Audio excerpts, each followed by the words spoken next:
सुप्रभात। अध्ययन अध्यापन प्रक्रिया में आप सभी छात्र छात्राओं का स्वागत।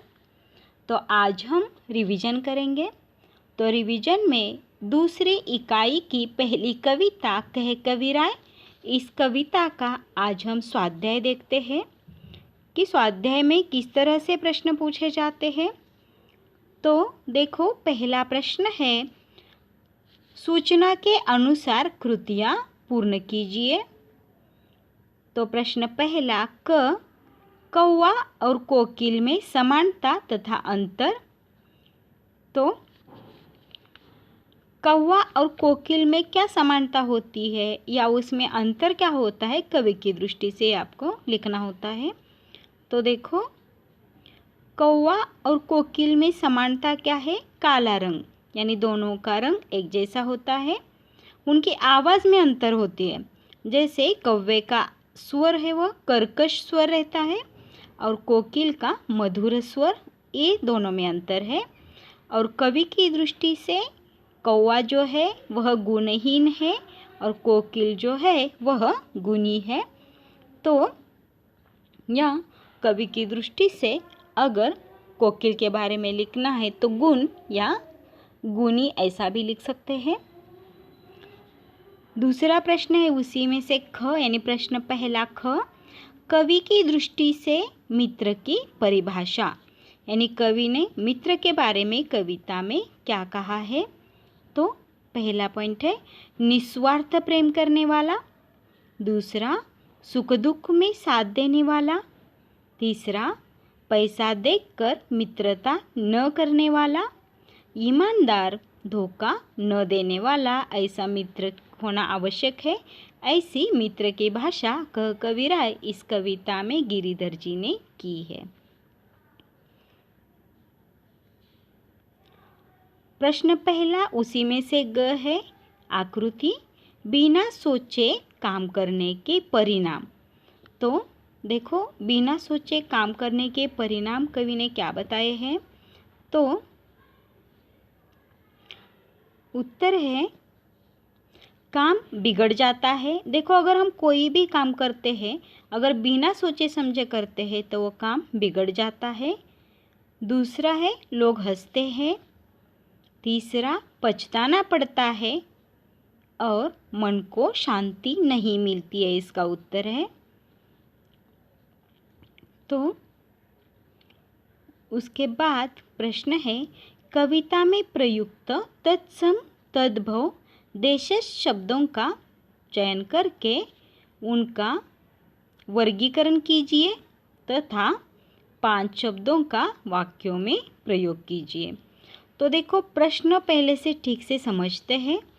तो तत्सम किसे कहा है ये पहले हम जानते हैं कि तत्सम शब्द किसे कहते हैं। तो तत्सम का अर्थ है तत् प्लस सम, शब्द बनता है तत्सम। शब्द का अर्थ है उसके समान, अर्थात संस्कृत के समान, उसे तत्सम शब्द कहा जाता है। ऐसे शब्द जो संस्कृत से सीधे आए हैं और आज भी उसी रूप में प्रयोग किए जा रहे हैं, जैसे अग्नि, वायु, सूर्य, पुत्र आदि शब्द संस्कृत शब्द हैं और उसको वही रूप हम आज भी हिंदी में प्रयुक्त करते हैं। तो ऐसे शब्द जो मूल रूप में संस्कृत से आए हैं उसे तत्सम शब्द कहते हैं। तो वो संस्कृत के समान या संस्कृत से सीधे आए हुए शब्द उसे तत्सम शब्द कहते हैं। और तद्भव शब्द, तद्भव यानी तत् प्लस भव, शब्द बनता है तद्भव। तद्भव शब्द का अर्थ है उससे होना, अर्थात संस्कृत शब्दों से परिवर्तित होकर बने शब्द। मतलब समझ में आया तत्सम और तद्भव का। तो तत्सम यानी संस्कृत शब्द, तद्भव यानी संस्कृत शब्दों से परिवर्तित होकर बने शब्द। ऐसे शब्द जो निकले तो संस्कृत से ही है पर आज उनका स्वरूप बदल गया है। यानी संस्कृत में अगर उदाहरण के लिए अगर हम देखें, कर्पूर शब्द संस्कृत है लेकिन उसका प्रयोग किस तरह से करते हैं, कपूर, है ना। हिंदी में। तो ऐसे शब्द जो मूल संस्कृत है लेकिन उसमें परिवर्तन किया गया है, ऐसे शब्दों को तद्भव शब्द कहते हैं। और देशज शब्द किसे कहते हैं पहले देखते हैं। तो देशज शब्द वे शब्द जो स्थानीय भाषा के शब्द होते हैं, ये देश की विभिन्न बोलियों से लिए जाते हैं, अर्थात तत्सम शब्द को छोड़कर देश की विभिन्न बोलियों से आए शब्द देशज शब्द है। इन्हें आवश्यकता अनुसार प्रयोग किया जाता है और ये बाद में प्रचलन में आकर हमारी भाषा का हिस्सा बन जाते हैं। ऐसे शब्दों को देशज शब्द कहते हैं। तो पहले आपको ये फ़र्क समझ में आया कि तद्भव शब्द किसे कहते हैं, तत्सम शब्द किसे कहते हैं, देशज शब्द किसे कहते हैं। तो अब देखते हैं शब्द कौन से हैं। तो इस कविता में तत्सम शब्द जो है वह है दुर्जन, काग, चित्त, नर। तद्भव शब्द है हंसी, हाथ, दीन, आगे। देशज शब्द है नकुर, उधार, पछताए, झूठा। इस तरह का उत्तर इसका लिखना है। उसके बाद प्रश्न है कि अभी हमने जो शब्द देखे उन्हीं में से किन्हीं 5 शब्दों का वाक्य में प्रयोग करना है। तो नर शब्द है पत्नी दुखी नर को नारायण समझकर सेवा करती थी, एक वाक्य है। शब्द है दिन, तो वाक्य सुनो। उस दिन से फिर किसी ने राकेश की सूरत नहीं देखी। तीसरा शब्द है उधार, यानी व्यापारी भाड़े में कपड़े उधार दे देते हैं। चौथा शब्द है हंसी, उसके चेहरे पे आखिर मैंने हंसी देखी ली। पांचवा शब्द है झूठा, वाक्य है रमेश के चेहरे पे झूठा गुस्सा था। इस तरह से देखो छोटे छोटे सेंटेंस आप आसानी से बना सकते हैं। अगला प्रश्न है कवि के मतानुसार मनुष्य की विचारधारा निम्न मुद्दों के आधार पर स्पष्ट कीजिए। तो देखो ऋण लेते समय, यानी कवि की दृष्टि से ऋण लेते समय इंसान के विचार किस तरह के रहते हैं। तो ऋण लेते समय कवि के अनुसार मनुष्य ऋण लेते समय मीठे वचन बोलता है, मन ही मन आनंदित रहता है, यानी मीठी मीठी बातें करके वह दूसरों से रुपए ले लेता है और जैसे ही काम समाप्त हो जाता है फिर ऋण लौटाते समय उसका व्यवहार किस तरह का रहता है, यह हमें यहाँ पर लिखना है। तो ऋण लौटाते समय कवि के अनुसार मनुष्य ऋण ले लेने के बाद उसे लौटाना नहीं चाहता। कर्ज ले लेने के बाद वह जानबूझकर कर्ज देने वालों से रूठा रहता है। कई दिन बीत जाने पर वह कर्ज देने वाले के हिसाब किताब को झूठा बताने लगता है। इस तरह के विचार कवि ने इस कविता में व्यक्त किए हैं और ये इसका उत्तर इस तरह से लिखा जाता है। अगला प्रश्न है सूचना के अनुसार कृतियाँ कीजिए। संजाल दिया हुआ है और इसमें प्रश्न है सयानों के काम, यानी होशियार व्यक्ति जिसे कहते हैं, तो वो किस तरह से काम करता है। तो देखो उत्तर है अपना आचरण उचित रखना, यदि घर में धन बढ़ रहा हो तो दोनों हाथों से दान देना, भलाई के लिए अपना सर्वस्व निछावर करना, समाज में अपनी प्रतिष्ठा बनाए रखना। ये इसका उत्तर है। सयाने या सयानों के काम किस तरह के होते हैं, तो ये इसका उत्तर है। तो देखो अपना शीश, अगला प्रश्न है अपना शीश इसके लिए आगे करना चाहिए तो इसकी प्राप्ति होगी। तो उत्तर है अपना शीश परोपकार के लिए आगे करना चाहिए तो ईश्वर की प्राप्ति होगी।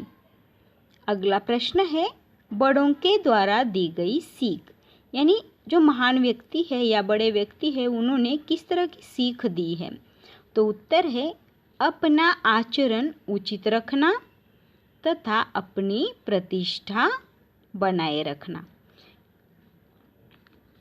यानी आचरण जो है हमारा वह किस तरह का होना चाहिए, उचित आचरण होना चाहिए और अपनी प्रतिष्ठा हमें खुद बनाए रखनी होगी। इस तरह का हमारा बर्ताव होना चाहिए या वर्तन होना चाहिए।